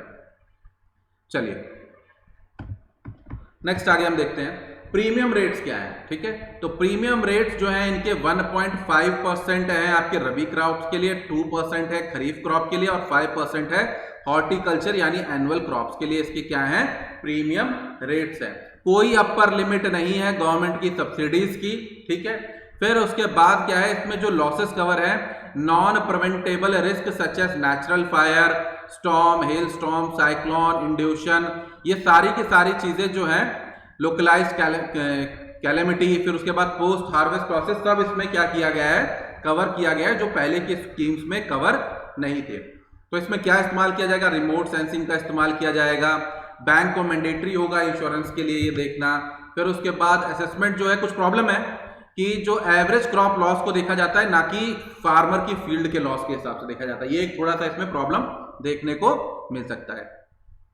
तो अब ये फीचर्स हैं, ठीक है, जो स्कीम जो खत्म हुई उनसे रिलेटेड और जो स्कीम लास्ट में बन के आई उनसे रिलेटेड, ठीक है। तो प्रीमियम लो था, यहाँ पे हाई था, यहाँ पे लोअर देन बट इवन एनएआईज, ठीक है। वन सीजन में यहाँ पे यस, यहाँ पे नो, यहाँ पे यस, ठीक है। फिर उसके बाद इंश्योरेंस अमाउंट फुल कैप्ड और यहाँ पे फुल है। फिर लोकलाइज्ड रिस्क इसमें यहाँ पे नो, यहाँ पे कुछ देखे गए, यहाँ पे देखे गए। पोस्ट हार्वेस्ट लॉस यहाँ पे नहीं देखा गया, कोस्टल और साइक्लोन रेन, यहाँ पे भी कोस्टल और साइक्लोन रेन को देखा गया, ठीक है। टेक्नोलॉजी का इस्तेमाल यस, इसमें इंटेंडेड यहाँ पे क्या नाम है, मैंडेटरी कर दिया गया, ठीक है। चलिए, और ये क्या होगा, क्लस्टर बेस्ड अप्रोच पे होगी, ठीक है। और क्या नाम है, यहाँ पे देखना है no liability for farmer for expenditure on certification, certification करने की फार्मर्स की जिम्मेदारी नहीं होगी। चलिए नेक्स्ट आती है स्कीम बहुत इंपॉर्टेंट, ई नाम, ठीक है। बहुत ज्यादा इसके ऊपर गवर्नमेंट लगातार फोर्स कर रही है ई नाम के ऊपर, ठीक है। तो ई नाम क्या है? Is a pan India electronic trading portal. क्या है? Pan India electronic trading portal. ठीक है, तो इसमें एपीएमसी जो मंडीज है जहां पे जाके किसान अपना सामान बेचते हैं, ठीक है, वहां पे इससे क्या किया जाएगा, एक तरीके से ये पूरी की पूरी एक इलेक्ट्रॉनिक मार्केट डेवलप की जाएगी। क्या है ये? आपकी एक वर्चुअल मार्केट है जो कनेक्ट करेगी मंडीज को, ठीक है, और क्या करेगी, इसमें जो रियल प्राइस यानी और ज्यादा प्राइस डिस्कवरीज को देखने के लिए इसमें ज्यादा प्रमोट करेगी। और इसे फंडिंग कौन कर रहा है? Agritech infrastructure fund. ठीक है, किसके अंडर आता है? जो कि small farmer agri person consortium के अंडर आता है। ठीक है, चलिए, तो यहाँ पे लाइसेंसिंग की बात हो रही है। ठीक है, मार्केट फी सिंगल पॉइंट होगा, इंप्लीमेंटेशन एक सेंट्रल सेक्टर स्कीम है ये, सॉइल टेस्टिंग लैब्स यहाँ पे प्रोवाइड होंगी। ठीक है, अब उसके बाद बात करते हैं SAFC के बारे में। ये एक लीड एजेंसी है development of national e market by ministry of agriculture. ठीक है, चलिए अब बात करते हैं पार्टिसिपेटरी गारंटी स्कीम के बारे में। तो FSSAI फसाए जो है expects the agriculture minister to incentivise more farmers to grow organic crop. ठीक है, तो बस यहां पे यही मेन आपको ध्यान रखना है, ऑर्गेनिक क्रॉप की स्कीम है ये। ठीक है, तो मेनली सर्टिफिकेशन से रिलेटेड है। ठीक है, कि उसका सर्टिफिकेशन, भाई आपने ऑर्गेनिक क्रॉप बोई तो है, बट उसका सर्टिफिकेशन कौन करेगा? तो उसी से रिलेटेड है कि पार्टिसिपेटरी गारंटी स्कीम के थ्रू क्या किया जाएगा, उनका क्या किया जाएगा, उनका सर्टिफिकेशन किया जाएगा। ठीक है, तो डॉक्यूमेंटेड लोगो मिलेगा, स्टेटमेंट मिलेगी, तो इस तरीके से ये पूरी तरीके से हो पाएंगी। ठीक है, क्योंकि मेनली सर्टिफिकेशन की दिक्कत है, तो ये सारा काम सर्टिफिकेशन का इसमें देखा जाएगा। तो कौन पब्लिश किया है, किसने पब्लिश किया है? National centre of organic farming. कहां पे आपको ध्यान रखना है? गाजियाबाद में है। ठीक है, तो ये क्या है? क्वालिटी इंश्योरेंस इनिशिएटिव है। ठीक है, और ये आउटसाइड है किसके? थर्ड पार्टी सर्टिफिकेशन के। तो थर्ड पार्टी सर्टिफिकेशन की कराने की जरूरत नहीं पड़ेगी। ठीक है, और किसकी डेफिनेशन के हिसाब से? International federation of organic agriculture movement, जो पूरा का पूरा किसको देखता है कि ऑर्गेनिक जो प्रोडक्ट्स हैं वो कैसे होने चाहिए। कहां पे है ये आपको ध्यान रखना, बॉन में है। ठीक है, जर्मनी बॉन में है। ठीक, और यहां पे एक बात ध्यान रखिएगा, चलिए यही है। तो इसके लिए फार्मर्स को क्या करना होगा? फार्मर्स को जो भी उनका जो वहां पे इंडिपेंडेंट ग्रुप जो है, उसके लिए तो उन्हें थर्ड पार्टी से ही कराना पड़ेगा। ठीक है, बट यहां पे उन्हें क्या है, इसमें क्या नाम है, फार्मर्स का जो स्मॉलर ग्रुप होता है उनमें उसे ज्वाइन करना होगा, जिसमें 5 मेंबर मिनिमम होते हैं। अगर नहीं होगा तो उसे थर्ड पार्टी क्लेरिफिकेशन कराना पड़ेगा। तो जो वहां पे फार्मर ग्रुप्स बने हुए हैं उसमें ज्वाइन करके वो इन चीजों को अपने करा सकता है। ठीक है, चलिए नेक्स्ट है small farmers agriculture business consortium के बारे में ही है। ठीक है, सोसाइटी रजिस्टर है 1994 में और एग्री बिजनेस के वेंचर्स को कैटलाइज करती है, प्राइवेट इन्वेस्टमेंट प्रोवाइड करने की बात करती है। ठीक है, तो फार्मर्स प्रोड्यूसर ऑर्गेनाइजेशन और इन सबके डेवलपमेंट के लिए काम करती है। ठीक है, चलिए नेक्स्ट बात करते हैं। एक बात और भी ध्यान रखना है, it is one of the central procurement agency for pulses and oil seed under price stabilisation fund of department of consumer affair. ये पॉइंट आपको यहां पे थोड़ा ध्यान रखना होगा। नेक्स्ट है national food security mission, central sponsored scheme है। ठीक है, एनहांस करने के लिए production of rice, wheat, pulses, coarse cereals and commercial crops like cotton, jute and sugar cane. ठीक है, तो टारगेटेड प्रोडक्शन जो रखा गया है राइस, व्हीट, पल्सेस का, वो इंक्रीज करना है 10, 8 एंड 4 मिलियन टन से। ठीक है, एंड कोरस का 3 मिलियन टन से। तो ये है national food security mission. Funding रहेगी 50-50% by central and state government and 100% किसमें? कैश क्रॉप में गवर्नमेंट का। ठीक है, यहाँ पे एक क्लस्टर बेस्ड इसके लिए डेमोस्ट्रेशन पूरा किया जाएगा। यहाँ पे एक नोट पॉइंट आपको जो ध्यान रखना है वो इंपॉर्टेंट है कि national food security act is different from the mission. National food security mission जो है उससे ये बिल्कुल पूरी तरीके से डिफरेंट है। ठीक है, इसे कौन एडमिनिस्ट्रेट करता है? Ministry of consumer affair. ठीक है, वो अलग चीज है बिल्कुल, और ये बिल्कुल अलग चीज है। ठीक है, चलिए मिशन और एक्ट बिल्कुल अलग है। चलिए नेक्स्ट है प्रधानमंत्री कृषि सिंचाई योजना। ठीक है, तो क्या इरिगेशन की बात यहाँ पे की जाएगी, ज्यादा से ज्यादा इरिगेशन किया जाए, एफिशिएंसी उसकी बढ़ाई जाए, एंड टू एंड सोल्यूशन निकाले जाए। ठीक है, और बहुत सारे स्कीम्स को आपस में क्या किया जाए? जोड़ा जाए। ठीक है, तो इसके लिए कुछ है, जैसे आप देख सकते हैं एक्सेलरेटेड इरिगेशन बेनिफिट प्रोग्राम। ठीक है। Ministry of water resource, river development, Ganga rejuvenation इसकी है। इंटीग्रेटेड वाटरशेड मैनेजमेंट, फिर उसके बाद किसके अंडर है, department of land resource, ministry of rural development. On farm water management, department of agriculture and corporation. फिर उसके बाद स्टेट इरिगेशन प्लान और district irrigation plan. Micro irrigation fund किसके अंडर, नाबार्ड के अंदर, ये ध्यान रखिएगा। इसके लिए फंडिंग कौन देता है, माइक्रो इरिगेशन फंड के लिए नाबार्ड फंडिंग देता है। और इसके लिए क्या चलाया गया था, पर ड्रॉप मोर क्रॉप कंपोनेंट, ठीक है, पर drop more crop component of प्रधानमंत्री कृषि सिंचाई योजना, ठीक है। चलिए नेक्स्ट आता है national initiative on climate resilient agriculture, nigra, ठीक है। तो एक मेगा प्रोजेक्ट है, 3 मेजर ऑब्जेक्टिव है, तो रिसर्च, टेक्नोलॉजी और डेमोन्स्ट्रेशन ऑफ कैपेसिटी बिल्डिंग, ठीक है। तो लॉन्च किया था आईसीएआर ने, Indian council of agriculture research ने। और क्या है, फार्मर को सेल्फ रिलायंट बनाना है किसमें, क्लाइमेट से, ताकि वो ऐसी क्रॉप्स उगाएं और इस तरीके से करें कि क्या नाम है, उनकी क्रॉप्स को ज्यादा नुकसान ना हो क्लाइमेट चेंज की वजह से। तो एडेप्शन और मिटिगेशन की बात कर रही है और उसके सारे डेमोन्स्ट्रेशन किए जाएंगे, कैपेसिटी बिल्डिंग की जाएगी, ठीक है। कॉम्पिटेटिव रिसर्च की बात की जाएगी, तो वही सब सारी चीजें हैं। नेक्स्ट है कृषि विज्ञान केंद्र, ठीक है। अब कृषि विज्ञान केंद्र क्या है, एग्रीकल्चर एक्सटेंशन सेंटर्स हैं आईसीएआर के, ठीक है। और डिफरेंट तरीके के फार्म सपोर्ट्स प्रोवाइड करते हैं। तो सिंगल विंडो टेक्नोलॉजी प्रोवाइड कराते हैं, लिंक रिसर्चर, एक्सटेंशन और एनजीओ फार्मर्स के बीच में लिंक प्रोवाइड कराते हैं, ठीक है। और बताते हैं क्लाइमेट रिसाइलेंट टेक्नोलॉजीज के बारे में बताते हैं। एनजीओ भी इनसे जुड़ी होती हैं, ठीक है। और ये लिंक होते हैं हर स्टेट की जो एग्रीकल्चर यूनिवर्सिटी होती है, सेंट्रल यूनिवर्सिटीज होती हैं, उसमें ये लिंक होते हैं कृषि विज्ञान केंद्र, ठीक है। नेक्स्ट है स्कीम आपकी मेरा गांव मेरा गौरव, ठीक है। इसमें क्या है, साइंटिस्ट सिलेक्ट करेंगे किसी विलेज को और फिर उसके बाद पूरे तरीके से इंफॉर्मेशन फार्मर्स को देंगे, टेक्निकल सपोर्ट देंगे, सारी चीजें देंगे, ठीक है, ताकि वो क्या कर सके, इन सब चीजों में बेहतरीन अच्छे तरीके से कर सकें, ठीक है। चलिए नेक्स्ट आपकी ये बहुत इंपॉर्टेंट स्कीम है, राष्ट्रीय कृषि विकास योजना। ये सेंट्रली स्पॉन्सर्ड स्कीम है, ठीक है, अंडर 11th 5-year प्लान। तो इसी को इंप्रूव कर दिया गया और क्या बना दिया गया, RKVK यानी राष्ट्रीय कृषि विकास योजना रफ्तार स्कीम, 3 साल 17 से लेके 20 तक, ठीक है। चलिए तो इसमें ज्यादा से ज्यादा क्या बात की जा रही है कि ज्यादा से ज्यादा फंडिंग की बात की जा रही है एग्रीकल्चर में, ताकि 4% का ग्रोथ रेट आपको देखने के लिए मिले, ठीक है। चलिए तो इन्वेस्टमेंट की बात की जा रही है एग्रीकल्चर एंड एलाइड सेक्टर में, ठीक है। 60-40% सेंटर के बीच में और वहां पे नॉर्थ ईस्टर्न में 9-10, हमेशा नॉर्थ ईस्टर्न में 9-10 ही होगा, ठीक है। और उसके बाद स्टेट प्लान एक्सपेंडिचर में होगा, डिस्ट्रिक्ट और स्टेट में होगा। फिर उसके बाद एग्रीकल्चर इंफ्रास्ट्रक्चर को मजबूत करने की जा रही है। अब इसके अंदर सब स्कीम्स जो है वो आपको ध्यान रखनी है, ठीक है। तो bringing green revolution to eastern India, additional fodder development programme, saffron mission, crop diversification mission, livestock health and disease control, beekeeping and targeting rice fallow area, ठीक है। तो ये सारी स्कीम इसके अंडर है।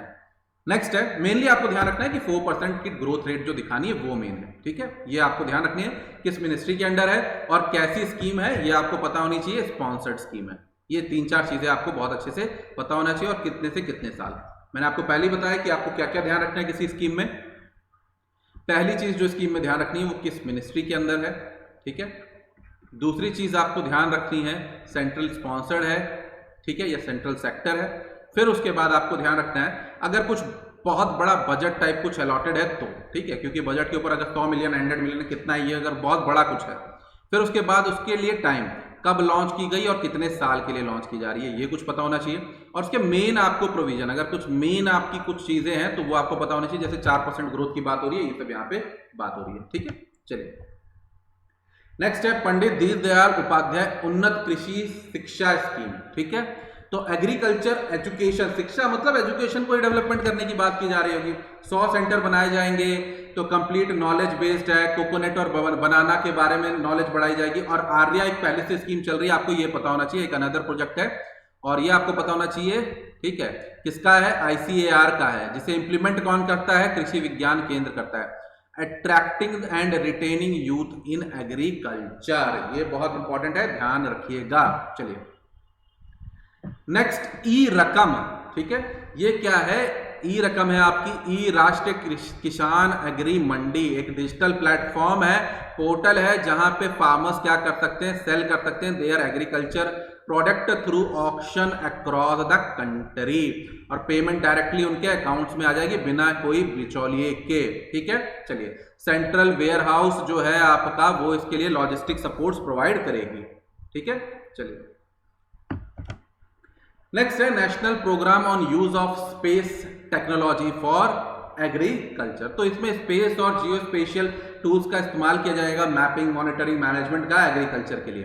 तो इसमें कुछ करंट रनिंग प्रोग्राम्स हैं जिन्हें आप देख सकते हैं जो इसमें सबज्यूम हुए हैं, जैसे जिसमें है प्रोजेक्ट फसल फॉर क्रॉप फोरकास्टिंग कि देखने के लिए कितना भाई क्रॉप हो पाएगी। नेक्स्ट है NADMS ड्रॉट मैनेजमेंट के लिए, फिर उसके बाद चमन हॉर्टिकल्चर असेसमेंट के लिए, फिर प्रोजेक्ट किसान क्रॉप इंश्योरेंस से रिलेटेड या क्रॉप इंटेंसिफिकेशन से रिलेटेड। तो ये 4 ग्रुप्स जो थे, 4 सब ग्रुप्स जो थे, इनको क्या किया गया, इसमें डाल दिया गया। ठीक है, चलिए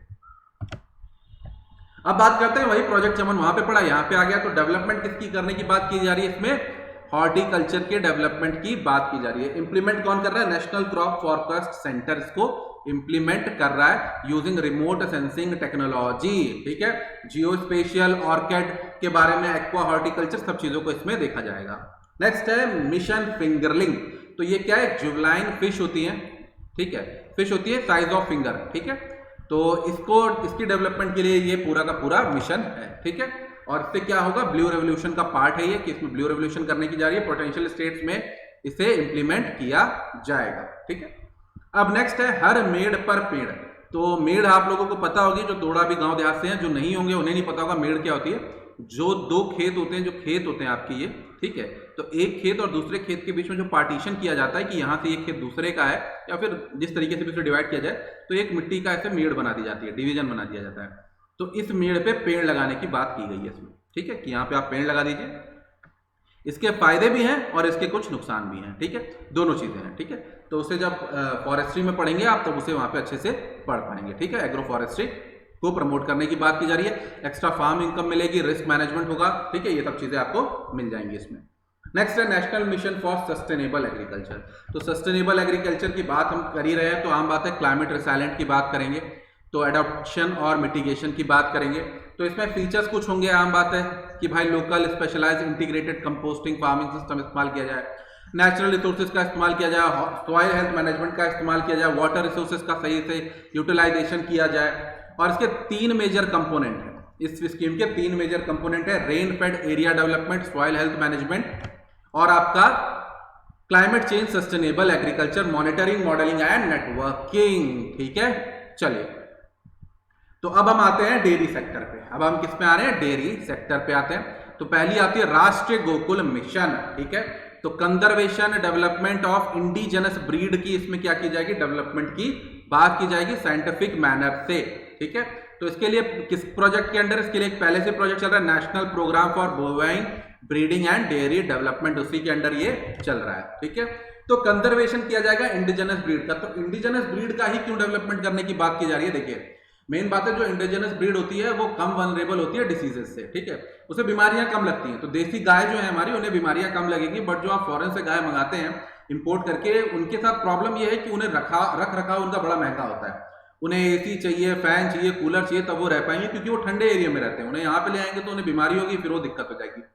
बट जो हमारी ड्रॉट वैरायटी की जो गाय हैं, बाकी सब हैं, पशु हैं, इन्हें दिक्कत नहीं होती, ये आराम से इसमें रहते हैं, आराम से बिल्कुल तरीके से। और सबसे बड़ी बात है, हमारी देसी जो गाय होती है, इनके अंदर मिलता है A2 प्रोटीन। ठीक है, जो आगे चल के बहुत आगे बात हुई A2 प्रोटीन, और ये A2 प्रोटीन जो होता है बहुत बेस्ट होता है सभी के लिए। तो अगर आप ज्यादा से ज्यादा दूध का इस्तेमाल करना चाहते हैं, तो देसी गाय का दूध इस्तेमाल करें, क्योंकि उसमें A2 प्रोटीन होगा, जो आगे चल के आपकी जो नी नॉकिंग है, हड्डियों की प्रॉब्लम, शरीर की प्रॉब्लम और बहुत सारी प्रॉब्लम जो है, आप अगर रेगुलर देसी गाय का दूध पीते हैं तो आपके शरीर में बहुत सारी प्रॉब्लम्स दूर हो जाएंगी। और ओल्ड एज पर्संस के लिए, और साथ में जो विमेन है, इनके लिए बहुत ज्यादा इंपॉर्टेंट है अगर आप देसी गाय का दूध पीते हैं और साथ में उनका घी और बाकी सब जो प्रोडक्ट है, मिल्क प्रोडक्ट्स हैं, उनमें से किसी का भी इस्तेमाल करते हैं, बहुत ज्यादा औसम इसमें बढ़िया होता है। ठीक है, चलिए नेक्स्ट बात करते हैं नेशनल डेयरी प्लान 1। ठीक है, ये सेंट्रल सेक्टर स्कीम है, 2011-12 से 18-19 तक के लिए मल्टी स्टेट इनिशिएटिव है। तो डेवलपमेंट की वही बात की जाएगी, आम बात है, मिल्क एनिमल्स की डेवलपमेंट की बात की जा रही है, इंक्रीज किया जाए मिल्क प्रोडक्शन को, ठीक है, क्योंकि मिल्क की डिमांड ज्यादा बढ़ती जा रही है, और रूरल एरियाज में मिल्क प्रोड्यूसर्स को और ज्यादा फायदा दिलाया जाए, और इंडिजिनस जो ब्रीड है हमारी उनको और ज्यादा इंप्रूव किया जाए, जैसे गिर, साहिवाल, राठी, कंजेर, थपकेर और हरियाणा, ठीक है। फिर उसके बाद 6 इंडिजिनस बुफेलो ब्रीड है। आपको ध्यान रखना होता है कि गाय की ब्रीड कौन सी है और भैंस की ब्रीड कौन सी है। मुर्रा, महसानी, जाफराबादी, नील, रवि, पंढारपुरी और बानी, ठीक है। तो ये हमारी भैंसों की ब्रीड है, जो इंडिजिनस भैंसों की ब्रीड है, और ऊपर क्या है, गाय की ब्रीड है। तो इनकी कंजर्वेशन की बात की जा रही है। तो इसके लिए फंडिंग दी जाएगी, line of credit by IDA, international development association पैसा दे रहा है इसके लिए, ठीक है। 18 मेजर जो मिल्क प्रोड्यूसिंग स्टेट्स हैं उन पे फोकस किया जाएगा, क्योंकि 90% तकरीबन प्रोडक्शन पूरे कंट्री का मिल्क का यही स्टेट कर डालते हैं। चलिए नेक्स्ट है पशुधन संजीवनी। तो ये एनिमल वेलनेस प्रोग्राम है, ठीक है। इसमें एनिमल हेल्थ कार्ड दिए जाएंगे, नकुल स्वास्थ्य पात्र, तो नकुल का मतलब क्या होता है, इन्हीं के लिए होता है, ठीक है। चलिए तो यूनिक आइडेंटिफिकेशन दी जाएगी किनको, एनिमल्स को, ठीक है। चलिए यूनिक आइडेंटिफिकेशन दी जाएगी ताकि उनकी पूरी तरीके से कंट्रोलिंग हो सके, एनिमल डिसीज की ट्रेड अच्छे से हो सके, लाइफ स्टॉक और बाकी सब प्रोडक्ट्स का अच्छे से मैनेजमेंट हो सके। नेक्स्ट है ई पशुधन हार्ट पोर्टल। तो हार्ट से आपको समझ आ गया होगा, तो इसमें इनकी प्रोडक्टिविटी के साथ साथ इनके ब्रीडर्स को और फार्मर्स को आपस में कनेक्ट किया जाएगा। तो जिसको खरीदना है वो खरीद सकेगा, जिसको बेचना है वो बेच सकेगा। और ये बहुत इंपॉर्टेंट चीज है, क्योंकि अगर सही ब्रीड, सही ओरिजिनल ब्रीड मिलना और वो उतना ही मिल्क प्रोड्यूस करे, ये सब बहुत ज्यादा दिक्कतें होती हैं। जो जिनके बारे में जानते हैं वो अच्छे से खरीद लेते हैं, जो नहीं कर पाते उनको बहुत ज्यादा बेवकूफ बनाया जाता है। तो ये सब चीजें इसमें कम से कम हो जाएंगी। नेक्स्ट है क्वालिटी मार्क अवार्ड स्कीम। तो नेशनल डेयरी डेवलपमेंट बोर्ड इसे लेके आया, with support of department of animal husbandry, dairy, fishing, ठीक है। और इसमें क्या किया जाएगा, क्वालिटी मार्क अवार्ड दिया जाएगा फॉर डेयरी कॉर्पोरेशन, ठीक है। तो इनहैंसमेंट किया जाएगा safety, quality, hygiene of milk, ठीक है, डेयरी कॉपरेटिव्स में, ठीक है। चलिए तो सेफ मिल्क आपको मिल सके, इससे रिलेटेड है।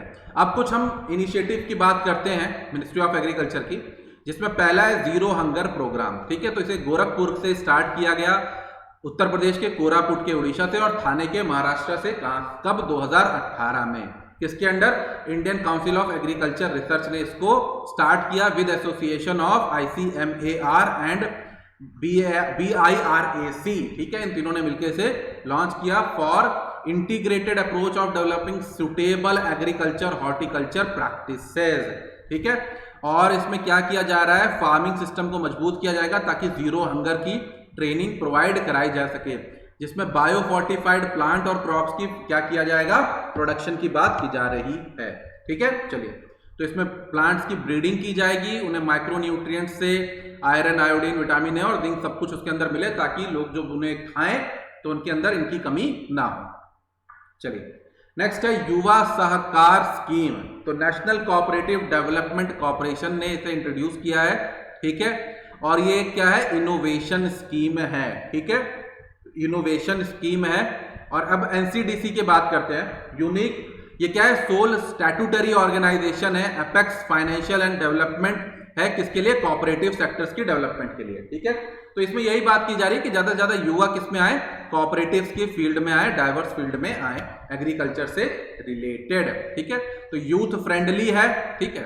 और इस स्कीम के लिए 1000 करोड़ पहले से ही दिए जा चुके हैं एज अ इनोवेशन फंड के तौर पे, ठीक है, कोऑपरेटिव स्टार्टअप इनोवेशन फंड, ठीक है। इंटरेस्ट सब्वेशन मिलता है, बाकी सब चीजें मिलती हैं, वो सब तो ठीक है। चलिए नेक्स्ट बात करते हैं सहकार 22। सहकार 22 स्कीम को देखते हैं, ये क्या है, ठीक है। इसे लॉन्च किया नेशनल कोऑपरेटिव डेवलपमेंट कॉर्पोरेशन ने to double farmers income through providing a new employment opportunity generated through cooperatives. तो यहां पे भी किसकी बात की जा रही है, कोऑपरेटिव्स की ही बात की जा रही है, ठीक है। तो ये सारी की सारी चीजें थी हमारी, जिसमें हमने किससे कर लिया, मिनिस्ट्री ऑफ एग्रीकल्चर से रिलेटेड जितने भी हमारी क्या थे स्कीम्स थी, उन्हें हमने कर लिया। एक बार हम वापस देख लेते हैं कि कौन कौन सी स्कीम हमने की थी, और उनका बेसिक सा हम थोड़ा सा देख लेते हैं वापस एक बार, कि हमें क्या क्या उसमें ध्यान रखना है। तो इसी में सबसे ज्यादा स्कीम्स आती हैं। चलिए तो पहली आती है प्रधानमंत्री किसान सम्मान निधि। भैया 6,000 रुपये दिए जाएंगे, ठीक है, सेंट्रल सेक्टर स्कीम है, ठीक। फिर उसके बाद आ जाइए, बाकी सब डिटेल में करा रखा है, केवल ऊपर ऊपर से देखना है हमें। किसान मानधन एक इंश्योरेंस स्कीम है। बैम्बू मिशन बैम्बू की प्रोडक्शन के लिए। आय संरक्षण यानी प्राइस डिफिशिएंसी, प्राइस सपोर्ट से रिलेटेड है। कृषि कल्याण अभियान इनकम को इंप्रूव करने से है कुछ एरियाज में। ग्रीन रेवोल्यूशन कृष्णोत्ती, जिसमें 11 स्कीम को मर्ज किया गया है। ऑर्गेनिक वैल्यू नॉर्थ ईस्ट में, जिसमें ऑर्गेनिक की प्रोटेक्शन बढ़ाने की बात की गई है। सॉइल हेल्थ कार्ड में सॉइल हेल्थ कार्ड दिए जाएंगे। फिर फसल बीमा योजना में फसल का बीमा कराया जाएगा। 3 उसके लिए क्या नाम है, अलग अलग 2 स्कीम्स को मर्ज किया गया, 3 अलग अलग उसके लिए कैप लगाए गए हैं। ये सारी चीजें उसमें कवर होंगी। फिर ई नाम मार्केट, जिसमें क्या होगा, पूरी मंडीज को लिंक किया जाएगा, एपीएमसी मंडीज को। पार्टिसिपेटरी गारंटी स्कीम किस लिए, ऑर्गेनिक फार्मिंग के डेवलपमेंट के लिए। फिर स्मॉल फार्मर एग्रीकल्चर बिजनेस, जो कोऑपरेटिव्स के डेवलपमेंट के लिए और बाकी फाइनेंशियल डेवलपमेंट के लिए फाइनेंशियल इन्वेस्टमेंट, प्राइवेट इन्वेस्टमेंट लेके आता है। नेशनल फूड सिक्योरिटी मिशन, ये अलग है, इसमें प्रोडक्शन बढ़ाने की बात की जा रही है। National security act, national food security act अलग है, ठीक है। फिर कृषि सिंचाई योजना, हमें पता ही है, कृषि की बात बढ़ाने की बात की जाएगी ज्यादा ज्यादा, उसके लिए अलग अलग है। नाबार्ड पैसा दे रहा है माइक्रो इरिगेशन के लिए, और बाकी सब चीजें हमें ध्यान रखनी, कौन सा किस मिनिस्ट्री के अंडर है। फिर उसके बाद क्लाइमेट रिसाइलेंट एग्रीकल्चर नीकरा के अंडर, ठीक है, चलिए आईसीएआर के अंडर। फिर कृषि विज्ञान केंद्र, हमें पता ही है क्या करते हैं। मेरा गांव मेरा गौरव, ठीक है, इसमें ज्यादा ज्यादा क्या किया जाएगा, साइंटिस्ट को जोड़ा जाएगा। फिर कृषि विज्ञान केंद्र, कृषि विकास योजना, रफ्तार योजना, ठीक है, 4% ग्रोथ लेके आनी है, ये मेन इंपॉर्टेंट पॉइंट है। फिर उसके बाद पंडित दीनदयाल उपाध्याय उन्नत कृषि शिक्षा स्कीम, तो शिक्षा प्रोवाइड करानी है। फिर ई रकम, कहीं पे भी बेचो पैसा पाओ। फिर उसके बाद स्पेस टेक्नोलॉजी का स्कीम करो, जिसमें चमन बहुत इंपॉर्टेंट है, ठीक है, हॉर्टिकल्चर से रिलेटेड है। नेक्स्ट मिशन फिंगरलिंग, ठीक है, तो पतली वाली मछलियां जो होती हैं वो। फिर हर मेड़ पे पेड़ लगा दो, ठीक। फिर national mission for sustainable agriculture, तो सस्टेनेबल एग्रीकल्चर होगा तो मिटिगेशन और बाकी सब की बात होगी, ठीक है। रेन फेड, सॉइल फेड और क्लाइमेट की बात होगी। फिर डेयरी वाले में राष्ट्रीय गोकुल मिशन, ठीक है, जो पहले से ही एक प्रोग्राम के अंडर चल रहा है। नेशनल डेयरी प्लान 1, ठीक है, चलिए। फिर उसके बाद आएगा इंडिजिनस ब्रीड उन्हीं की बात होगी। पशुधन संजीवनी और उनकी बीमारियां खत्म करने की। नेक्स्ट इशू पशुधन हार्ट पोर्टल, यानी उन्हें बेचा जा सके, आराम से खरीद सके। क्वालिटी मार्क अवार्ड, ताकि क्वालिटी कर दिया जा सके कोऑपरेटिव्स का, ताकि दूध की क्वालिटी और बाकी सब चीजों को, सेफ्टी स्टैंडर्ड्स को मैनेज किया जा सके। जीरो हंगर प्रोग्राम, जिन्हें 3 जगह लॉन्च किया गया, ताकि फोर्टिफाइड जो प्लांट्स हैं उन्हें दिया जा सके, ताकि उससे क्या हो, सही से लोग सही चीजों को, माइक्रोन्यूट्रिएंट्स का इस्तेमाल कर पाए। नेक्स्ट युवा सहकार स्कीम, ठीक है, युवा सहकार स्कीम में क्या है कि ज्यादा से ज्यादा युवा को कोऑपरेटिव्स में जोड़ा जाए। किसमें, कोऑपरेटिव्स में ज्यादा से ज्यादा जुड़े और इनोवेशन के फील्ड में काम करें, ठीक है, एग्रीकल्चर में, ठीक है, जैसे आर्या स्कीम थी। नेक्स्ट फिर सहकार 22 सेम वैसी ही स्कीम है, ठीक है, कोऑपरेटिव्स के डेवलपमेंट की बात कर रही है। चलिए, तो यहां पे हमने सारी देख ली कौन सी स्कीम जो भी हमारी मिनिस्ट्री ऑफ एग्रीकल्चर के अंडर आती थी, ठीक है। अब हम आते हैं ministry of chemical and fertiliser के अंडर स्कीम्स में। बहुत इंपॉर्टेंट है, लगातार न्यूज में रहती है हमेशा, तो इससे रिलेटेड आप ध्यान रखिएगा। दवाई वाले बहुत सारे जो स्कीम्स होती है वो सारी इसके अंदर आती है, ठीक है। मिनिस्ट्री ऑफ फार्मा नहीं, ministry of chemical and fertiliser में दवाइयों वाली स्कीम आती है, ठीक है। ये बहुत इंपॉर्टेंट है और यहाँ पे बहुत बड़ी गलती होती है, तो इसको आप पहले से ही ध्यान रखें। Ministry of chemical and fertiliser बोले तो दवा, ठीक है, ड्रग्स वाली बहुत सारी जो ड्रग वाली जो स्कीम होती है वो इसके अंदर आती है, ठीक है। तो पहली है प्रधानमंत्री भारतीय जन औषधि परियोजना, ठीक है। तो ये क्या है, डायरेक्ट मार्केट इंटरवेंशन स्कीम है ऑफ डिपार्टमेंट ऑफ फार्मास्यूटिकल्स की, ठीक है। समझ में आ गई बात, चलिए। तो डिपार्टमेंट ऑफ फार्मास्यूटिकल्स इसी के अंदर आता है, तो इसी के अंदर ही है, ठीक है। तो ध्यान रखिएगा, डिपार्टमेंट ऑफ फार्मास्यूटिकल इसी के अंदर आएगा, ministry of chemical and fertiliser के अंदर, ठीक है। तो इसमें क्या किया जा रहा है, अवेलेबल कराया जाए quality generic medicine at affordable prices. तो कभी जितने भी गरीब लोग हैं उनको क्या कराया जाएगा, जेनेरिक मेडिसिन, मतलब कोई बहुत ज्यादा महंगी मेडिसिन है, उसका सेम सॉल्ट कंपोनेंट में वो आपको क्या मिलेगी, सस्ते दामों पे मिलेगी। कहां पे, जन औषधि स्टोर्स पे मिलेगी, ठीक है। चलिए, तो इसमें इंकरेज किया जाएगा डॉक्टर्स को कि आप जो भी दवा लिख के दें वो जेनेरिक ड्रग लिख के दें, ठीक है। और ये कहां पे खोले जा सकते हैं? स्टेट गवर्नमेंट, कोई भी गवर्नमेंट ऑफिस में खोला जा सकता है, ठीक है। चलिए, तो ब्यूरो ऑफ फार्मा एक पीएसयू है, bureau of pharma PSU of India, ये इंप्लीमेंटिंग एजेंसी है इसका, ठीक है, जो वन टाइम असिस्टेंस इसके लिए प्रोवाइड करेगी, ठीक है। तो इसके लिए ध्यान रखिएगा, इसमें वो दवाइयां दी जाती हैं पहले जो सेंट्रल पब्लिक सेक्टर अंडरटेकिंग जो कंपनीज बनाती हैं वो, उसके बाद प्राइवेट कंपनी जो प्राइवेट मैन्युफैक्चरर्स हैं उनकी भी दवा रखी जाती है। पहले कोशिश दी जाएगी कि सेंट्रल पब्लिक सेक्टर अंडरटेकिंग वाली जो है उन्हीं को पहले इसमें उन्हीं का सामान पहले रखा जाए। नेक्स्ट है फार्मा जन समाधान स्कीम, ठीक है। तो ये एक वेब बेस्ड स्कीम है, ठीक है, और इसमें कंज्यूमर ग्रीवांसेस को देखा जाएगा अगर किसी भी तरीके की प्राइसिंग और अवेलेबिलिटी ऑफ मेडिसिन से रिलेटेड कोई भी चीजें अगर किसी भी तरीके से हुई हैं, ठीक है। तो ड्रग प्राइस कंट्रोल ऑर्डर 2013 के अंडर ये आएगा, ठीक है। तो 48 घंटे के अंदर उसे क्या नाम है उसकी कंप्लेंट को पूरी तरीके से देख लिया जाएगा जो भी कुछ है उससे रिलेटेड। चलिए, तो ये थी हमारी दो स्कीम मीन्स किससे related? Ministry of chemical and fertiliser, ठीक है, जिसके अंदर है डिपार्टमेंट ऑफ फार्मास्यूटिकल। तो इसमें पहली स्कीम है प्रधानमंत्री भारतीय जन औषधि परियोजना। तो इसमें क्या होता है? जेनेरिक ड्रग को दिया जाता है, ठीक है। जेनेरिक ड्रग वो ड्रग होती है जो किसी महंगी पेटेंटेड ड्रग का क्या होता है? वर्जन होता है, ठीक है। चलिए, तो नेक्स्ट है फार्मा जन समाधान स्कीम। तो अगर किसी तरीके की प्राइस में ग्रीवांसेस में प्राइस और अवेलेबिलिटी ऑफ मेडिसिन से रिलेटेड है तो ई गवर्नेंस ये एक टूल है।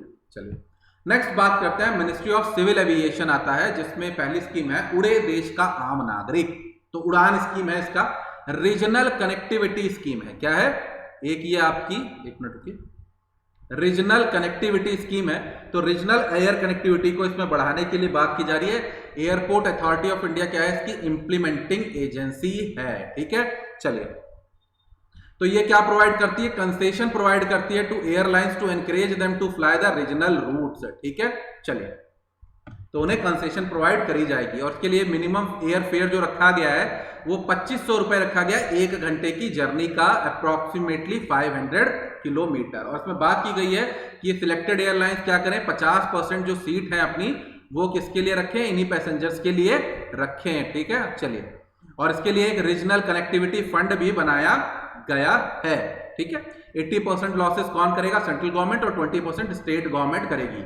इसके लिए वायबिलिटी गैप फंडिंग भी बनाई गई है, ठीक है। चलिए, 3 साल के लिए इसे प्रोवाइड किया जाएगा, ठीक है। चलिए, और सेंटर स्टेट का 80-20% रहेगा। फिर बेनिफिट जो है स्कीम के वो 10 ईयर्स तक के लिए प्रोवाइड रहेंगे और ये केवल उन्हीं स्टेट्स में अवेलेबल रहेगा जहां पे एयरपोर्ट में क्या है? कंसेशन उन्हें मिल सके, ठीक है। जो एयरपोर्ट वहां पे स्टेट उन्हें कंसेशन देने के लिए तैयार हो, ठीक है। पहले ये 150 किलोमीटर था, बाद में इसे चेंज कर दिया गया। चलिए, नेक्स्ट है महाराष्ट्र जो है पहला स्टेट है जिसने इसके लिए साइन किया। और उसके बाद आप ध्यान रखिएगा बिलासपुर कहां है? छत्तीसगढ़ में, ठीक है। चलिए, तो ये उड़ान स्कीम से रिलेटेड बेसिक पॉइंट है, इतना ज्यादा नहीं जानना है आपको, बस पता होना चाहिए क्या नाम है? रीजनल कनेक्टिविटी स्कीम है। उसी तरीके से इंटरनेशनल उड़ान स्कीम है, इसमें बस थोड़ी सी चीज आपको ध्यान रखनी है इंटरनेशनल उड़ान स्कीम में, ठीक है। डोमेस्टिक उड़ान का ही एक्सटेंशन है। तो इंडिया के स्मॉलर सिटीज जो है नेबरहुड की जो हमारी कंट्रीज है उनसे उन्हें डायरेक्टली फ्लाइट के थ्रू क्या किया जा सके? कनेक्ट किया जा सके। इस साल के एग्जाम के लिए ये बहुत इंपॉर्टेंट है ओपन स्काई पॉलिसी, क्योंकि अभी यूएई के साथ हमारा थोड़ा इसको लेके बवाल हुआ है, ठीक है। तो ओपन स्काई पॉलिसी एक अलग पॉलिसी है, ठीक है, जिसमें इंडिया ये एशियन कंट्रीज के बीच में डायरेक्ट और अनलिमिटेड फ्लाइट्स की बात होती है कि अनलिमिटेड फ्लाइट आपस में चल सकती है, ठीक है, टू 18 इंडियन डेस्टिनेशंस, ठीक है। और ध्यान रखिएगा इसके लिए कितना ईयर है, अभी इसमें आया नहीं, आगे आएगा अभी, ठीक है। तो डोमेस्टिक उड़ान में क्या है? जो डोमेस्टिक इसमें जो इंटरनेशनल उड़ान है इसमें जो स्टेट गवर्नमेंट है पूरा फाइनेंशियल सपोर्ट कौन देगा? स्टेट गवर्नमेंट देगी उसकी, ठीक है। तो यहां पे सेंट्रल गवर्नमेंट फाइनेंस नहीं करेगी, ये आपको ध्यान रखना है, ठीक है। चलिए, अब देखिए इसमें बात यहां पे जो आपको ध्यान रखना है, ओपन स्काई एग्रीमेंट में अनलिमिटेड फ्लाइट हो सकती हैं 1-2 कंट्रीज के बीच में, ठीक है। अब इसमें देखिए नेशनल सिविल एविएशन पॉलिसी में जो open sky policy, open sky इसके बारे में बात करता है, एग्रीमेंट के बारे में, कि कहां से गिना जाएगा? 5000 किलोमीटर फ्रॉम न्यू दिल्ली। तो न्यू दिल्ली से 5000 किलोमीटर वाले पोर्शन में से गिना जाएगा, ठीक है। तो ये पॉइंट आपको ध्यान रखना है, और यूएई के साथ हमारा ये आगे चला है, तो ये भी आपको आगे करंट में पढ़ने को मिलेगा। ठीक है, चलिए नेक्स्ट है डिगी यात्रा। डिगी यात्रा ऐसे मत ध्यान रखो, डिजिटल यात्रा, बस सब कुछ डिजिटल कर दिया जाएगा। ठीक है, पूरी चीज पेपरलेस हो जाएगी। ठीक है, चलिए नेक्स्ट है नभ निर्माण scheme, next generation airport for Bharat. नभ ये इसका नाम है। ठीक है, तो एयरपोर्ट की कैपेसिटी बढ़ाने की बात की जा रही है, more than 5 times to handle a billion trips in a year. तो बस यही है कि क्या किया जाएगा, एयरपोर्ट की जो कैपेसिटी है उसे बढ़ाने की बात की जा रही है।